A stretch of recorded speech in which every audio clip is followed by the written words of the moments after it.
We've all done it. You're cutting a piece of wood, usually to make a modification to a jig or some project that has a few brad nails in it, and you cut through one. Most of the time, you don't even know it until you look at the workpiece and you see that little metallic dot where the nail has been severed. But occasionally, under the right circumstances, you may be treated to a show that looks scary in the shop, but I have to admit, it looks pretty spectacular on camera, especially if you play it over and over like this. If you didn't know better, you might think something exploded. I only cut through a single 18 gauge brad nail here, although it was at an angle, so it seemed like it was thicker than it actually was. This reminded me of some questions that I often get from viewers. First, is cutting through a nail bad for the saw? And second, if you have a SawStop table saw, will cutting through a nail trip the brake mechanism and cost you big? Well, since SawStop's not a sponsor, and many of you do not have SawStop table saws, I'll begin with the part that's most relevant to the greater number of viewers. How does cutting through a nail affect any table saw in general? Well, I suppose that would depend on the nail.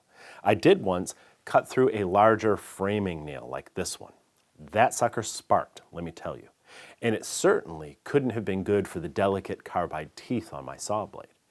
But it didn't cause any harm to the saw itself, and after a close inspection of the blade, I determined that no teeth were chipped either. Lucky me. The problem is, I couldn't be sure if the brazing that holds each carbide tooth onto the blade was undamaged. The last thing I wanted was for one of the teeth to fly off and hit me in the pretty face sometime down the road. So, because it was a large nail with so much potential to cause damage, I replaced the blade because it was a fairly inexpensive one. If it had been a high-end blade, I would have mailed it to a sharpening service like Ridge Carbide to have it checked out professionally just to be safe. But I wasn't dealing with a thick framing nail in the case I caught on film. This was an 18 gauge brad nail, and the difference between the two couldn't be more obvious. While I don't intentionally cut through brad nails, I don't freak out if I do either. It's happened many times over the years, and it's never caused any damage to my saw or to my saw blade. Remember, your table saw and its carbide teeth can easily cut through very hard materials, including thick, rock-hard acrylics and even aluminum. Granted, steel isn't aluminum, but the abuse your blade endures by cutting through this 18 gauge steel brad is very tiny in comparison to the pounding those carbide teeth take when they're cutting through an inch of hard acrylic with aluminum inside it like this. That doesn't mean I would intentionally cut brad nails with my table saw, because I suppose it's not inconceivable that if you do it enough, you could chip a tooth. And there's another factor to consider, the sparks. Inside your table saw, you'll likely find a fair amount of dust. There may even be a pile of it beneath your saw if you have an open bottom, or inside the cabinet if you have a cabinet saw. Sparks generated by cutting through a brad nail look scary, but they disappear almost immediately after they're formed. If one hits your skin, you're unlikely to feel any heat. So the chances that one could fall into the sawdust beneath the saw and cause a fire are, let's just say, remote. But it still makes me a little nervous. So if I do accidentally cut through one and cause sparks, I'll check back in an hour or so just to be sure there's nothing smoldering in the sawdust. Incidentally, fine headless pin nails like these 23 gauge pins don't spark, and they're too tiny to damage your saw blade. So I really don't worry about cutting through them at all. In fact, if I must secure something with a fastener that I know I may cut later, I'll use a 23 gauge pin and just cut through it. The bottom line is, don't cut through large framing nails. If you do, you should consider having your blade checked out carefully to make sure no teeth were damaged, including the brazing, and maybe even send it into a sharpening service.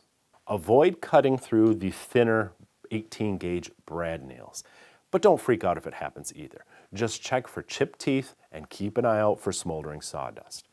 Finally, I think it is perfectly safe to cut through these tiny 23 gauge headless pins. But what if you own a SawStop table saw that detects things like fingers and hot dogs and metal? Will one of these activate the brake and cost you a bundle? Most likely not. Even this thick framing nail was not enough to trigger my brake when I cut it. Why not?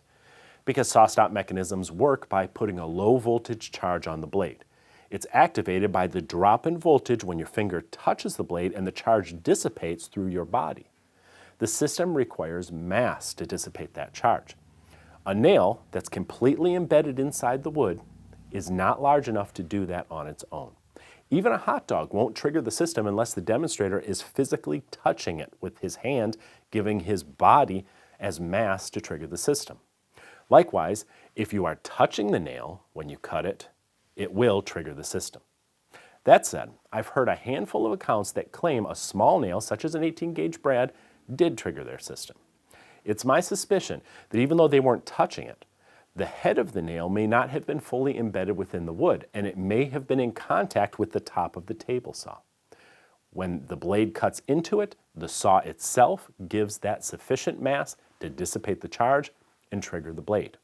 Others have speculated that a tiny fragment of the nail may have come loose and made its way somewhere into the system where it caused the trigger. I don't know.